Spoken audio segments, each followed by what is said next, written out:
Jadi gultik itu dulu itu di sekitaran bunderan sini itu kan hook semua, yang perempatan ya. Jadi itu ada di situ awal-awalnya gulai itu di situ, tikungan, di tikungan situ. Makanya disingkat gultik, gulai tikungan. Nah, itu sejarahnya gultik, sejarahnya istilah gultik itu.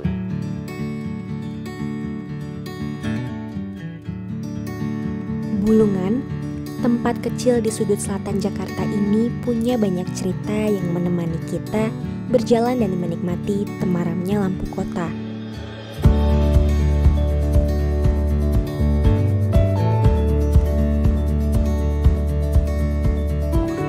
Dulu sebenarnya bukan di sini, di terminal.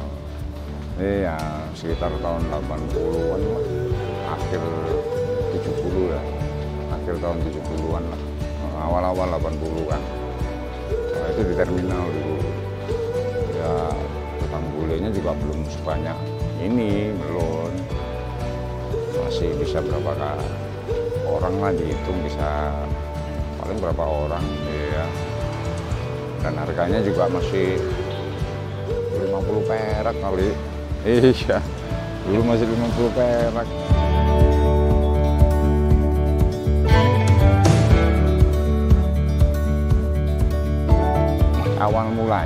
Awal mulanya tuh ya karena mungkin perubahan zaman juga ya kan.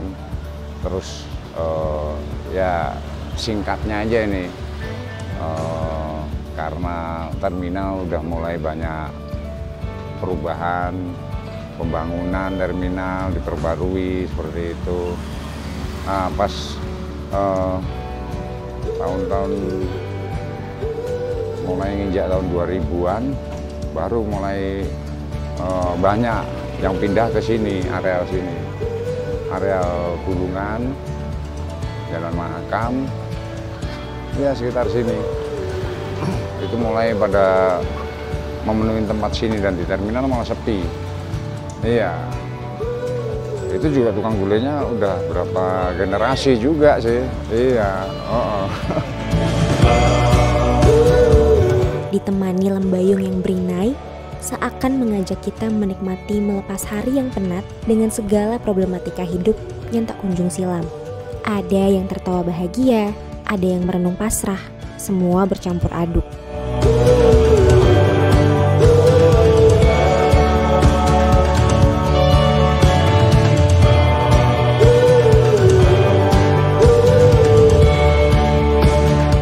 Sejenak terlihat hiruk-pikuk kendaraan yang tak pernah berhenti menggilas aspalnya, selalu membabi buta hidup kita.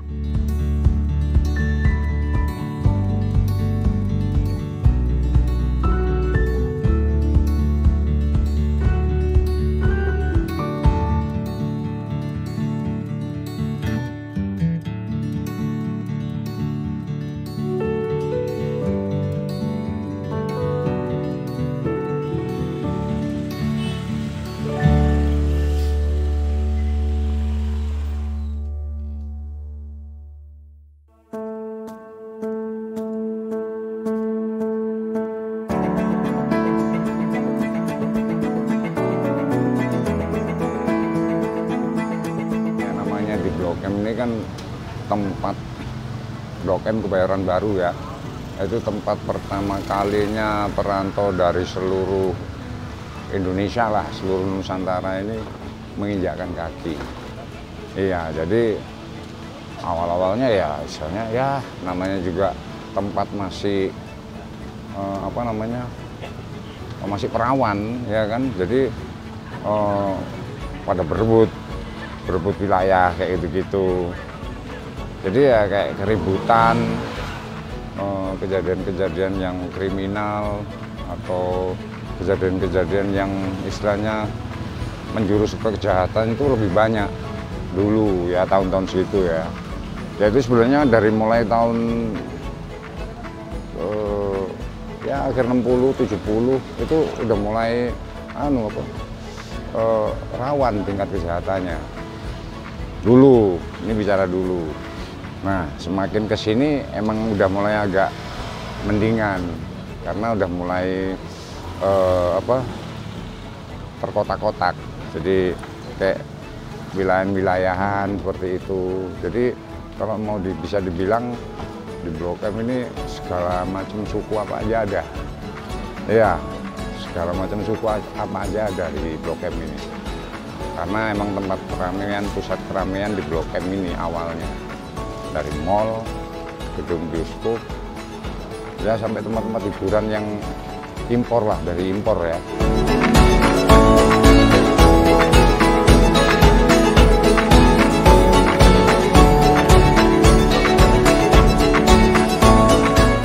Jadi kejadiannya itu, ini seingat dan setahu saya ya, mungkin banyak rekan-rekan yang lain yang seangkatan juga mungkin punya satu cerita masing-masing juga.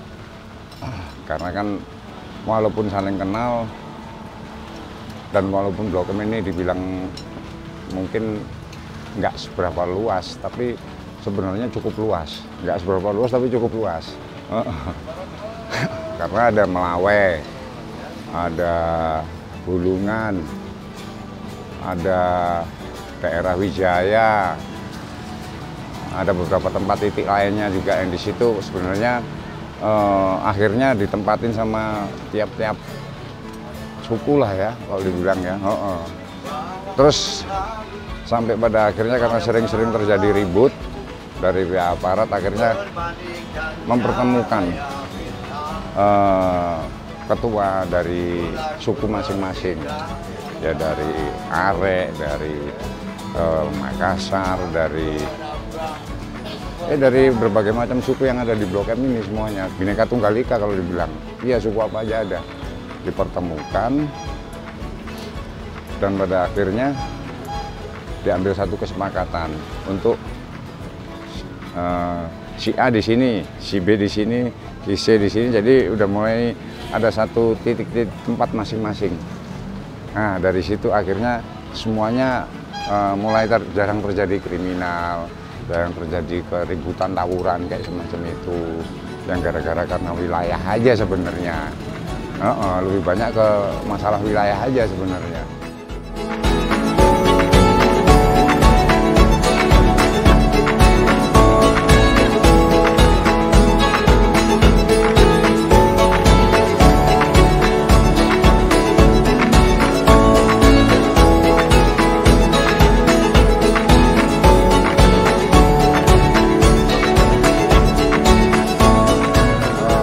Segala macam yang dibilang titik gelap dan titik terangnya mungkin lebih banyak condong ke gelapnya. Karena emang mungkin karena kebetulan berdekatan satu dengan terminal ya di sini nih. Di situ ada SMA 6, ada SMA 7, jadi ya nggak tahu kenapa bisa lama awet di situ. Ada gelanggang remaja, sebenarnya itu kan titik terangnya untuk aktivitas anak-anak muda, bisa berkreasi, berkreativitas, ya kan, entah biasanya berkesenian atau olahraga segala macam, itu kan titik terangnya istilahnya. Jadi sebenarnya ya tempatnya masih bisa dihitung seperti itu tuh, tapi di sisi gelapnya itu lebih banyak dari mungkin ya maaf teman-teman juga pendatangnya, ya itu tadi karena masih belum terkotak-kotak wilayahnya. Nah di situ yang akhirnya jadi satu, bisa dibilang satu titik gelapnya itu di situ. Ya itu tadi saling berebut karena hal satu yang sepele jadi besar seperti itu. Ya kalau masalah seperti yang ditanya tadi, sisi gelapnya yang lebih parahnya lagi, maaf nih, prostitusi, kriminalitas, narkoba segala macam ada, cuman mungkin dulu nggak seberapa ketat seperti sekarang ya. Kalau dulu mungkin lebih vulgar ya, kayak minum di pinggir jalan, seenak-enaknya mabuk, seenak-enaknya reseh seperti itu. Enaknya gangguin orang, jambret, malak segala macem ya. Nah semakin kesini titik gelap itu udah mulai mengendar karena mungkin karena ya aparat-aparat juga udah mulai memperketat seperti itu. Iya, kan di sini juga nggak jauh ada polsek, ada polres juga kan. Jadi seperti itu.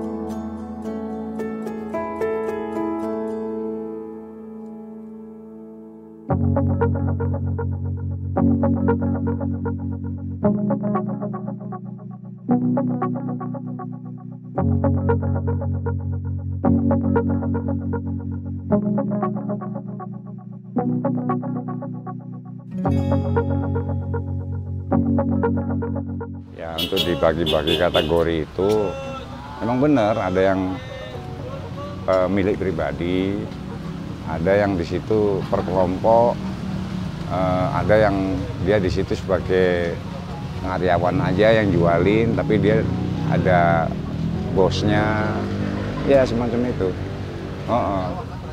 Jadi nggak semua itu milik sendiri, enggak. Kalau awal keramaian atau jam-jam bukanya, jadi dari 1 minggu itu, yang termasuk hari biasa itu ya Minggu, Senin, Selasa, Rabu, Kamis, ya. Jadi 1 minggu itu yang paling ramai dan bisa diharapkan sama pedagang untuk keramaian, full keramaian itu ya Jumat malam Sabtu, Sabtu malam Minggu, khususnya Sabtu malam Minggu. Nah di situ full itu, bubar itu. Jam-jamnya ya ini kan bukanya sore ya. Jadi ini kan di sini nih wilayah pedagang malam banyak kan ya. Jadi dia bukanya sekitar jam 4. Antara jam 4, jam setengah 5 sampai nanti ketemu pagi. Sampai nanti ketemu pagi sekitar ya jam 4 lah. Udah pada selesai nutup. Tawuran antar pelajar di kawasan Jalan Mahakam dan Jalan Bulungan, Jakarta Selatan sudah terjadi sejak tahun 1970-an. Bukan hanya pelajar saja, berbagai macam kelompok masyarakat pun terkadang saling baku hantam hanya untuk berebut wilayah kekuasaan. Untuk mengatasinya, Ali Sadikin, Gubernur DKI Jakarta saat itu membangun gelanggang remaja Bulungan.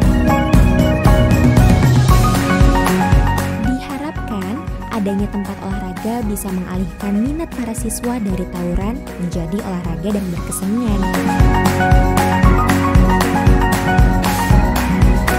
Dari sekitar pertengahan tahun 70-an sampai sekarang, wilayah ini makin ramai dan padat akan tempat-tempat istirahat, salah satunya Gultik. Gultik adalah saksi bisu dari gemerlapnya wilayah ini. Walaupun wajahnya terus berubah, tapi tidak dengan kesahajaannya. Gultik tetap dapat tempat di hidup kita. Kuahnya yang hangat cukup untuk meredakan sejenak gejolak sehari-hari hidup kita.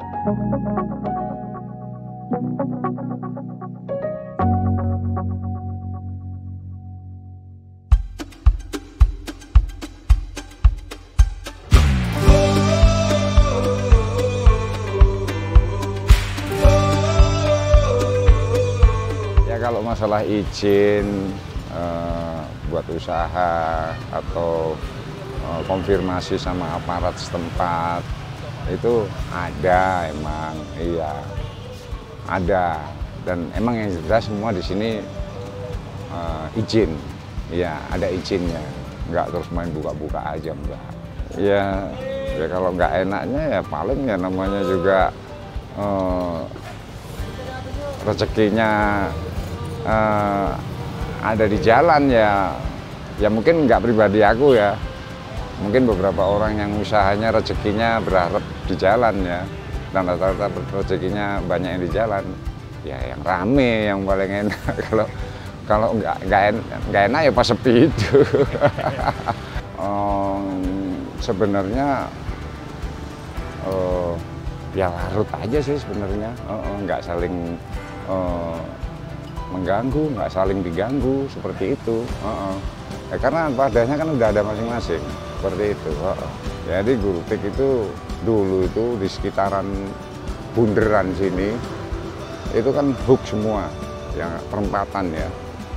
Jadi itu ada di situ awal-awalnya gule itu di situ, tikungan, di tikungan situ. Makanya disingkat gultik, gule tikungan. Nah itu sejarahnya gultik, sejarahnya istilah gultik.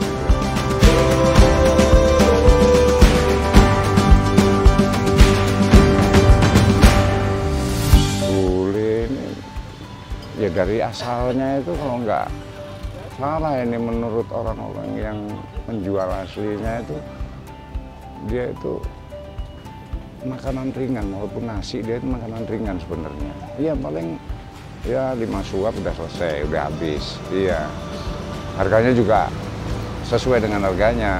Iya, masih mungkin ada yang ngejual 10.000, ada yang menjual 12.000 seperti itu. Jadi sebenarnya buat walaupun nasi dia itu jenisnya masih bisa dibilang cemilan. Iya, karena porsinya nggak terlalu banyak. Iya, paling 5 sendok atau 6 sendok udah habis. Jadi seperti itu. Itu juga dia kuahnya ada 2, kuah lemak sama kuah bening. Isinya juga udah ada 2 juga. Tahu saya ini ya, ada isi daging sapi, ada isi jeroannya juga. Jadi tinggal selera si customernya aja, konsumennya aja. Terus buat variasinya ada di situ, disediain sate kayak. Nah ini sate ini sate hati, sate kulit, sate khusus, iya jeruan-jeruan begitu. Hati ampela buat lauknya ya istilahnya ya. Kerupuk udah. Kemarin dulu sempet ada rencana ini mau dibikin UKM, jadi resmi istilahnya, dibikin stand-stand seperti itu. Tapi ternyata ada beberapa pihak di sini kan juga masih ada orang-orang warga yang rumah tinggal. Terus ada beberapa pengusaha yang mungkin ya maaf ini keberatan. Ya akhirnya dibiarin seperti ini aja apa adanya. Gitu. Makanya sampai sekarang pun juga istilahnya ya seperti ini apa adanya. Jadi bongkar pasang. Kalau UKM kan dia ada satu tempat yang tetap ya, dan nggak dibongkar pasang ya. Ini akhirnya diizinin tapi bongkar pasang.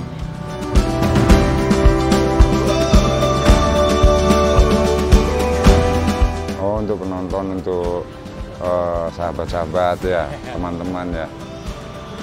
Ya datang aja ke sini kalau mau datang, tempatnya enak kok. Enjoy buat nongkrong ya. Udah bukan seperti dulu, seperti yang saya ceritakan, rawan kayak gitu. Enggak, sini enak, aman, alhamdulillah aman. Iya, semuanya juga yang datang dari mana-mana kok ini, dari 5 wilayah Jakarta terutama, pusat, timur, barat, utara, selatan malah jarang. Iya, warga selatan malah jarang. Ini kan warga selatan nih, masuk selatan itu malah jarang. Terus pendatang-pendatang dari luar kota itu rata-rata ini aja masuk kuliner dunia, berarti se-Indonesia ini tahu dong. Jadi yang datang ke Jakarta ini rata-rata dari daerah-daerah itu selalu mampir ke sini. Kalau nggak mampir ke sini belum lengkap, belum afdol. Jadi seperti itu. Datang aja, enak kok, enjoy tempatnya, asik tempatnya.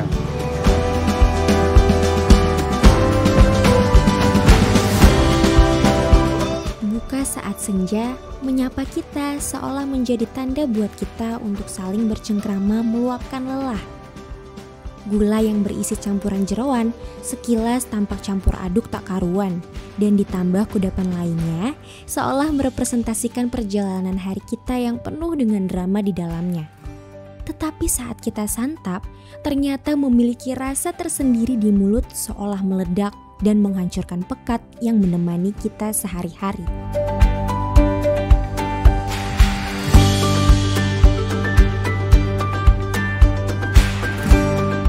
Apapun itu, takkan pernah ada sesal. Setidaknya kita semua pernah saling bercerita membagi keluh kesah, ditemani hangatnya sepiring gulai dan teh hangat tawar. Ada yang akhirnya kita harus merasakan saling memiliki atau merelakan pergi. Jika semua yang bernyawa pasti akan mati, mungkin tempat ini pun akan menghilang lari dari benak kita nanti, tapi tidak dengan ceritanya. Dan saat sesuatu yang telah mengendap di hati akan tetap menari, entah itu menghibur atau menyisakan lara yang telah membuat hidup kita berwarna.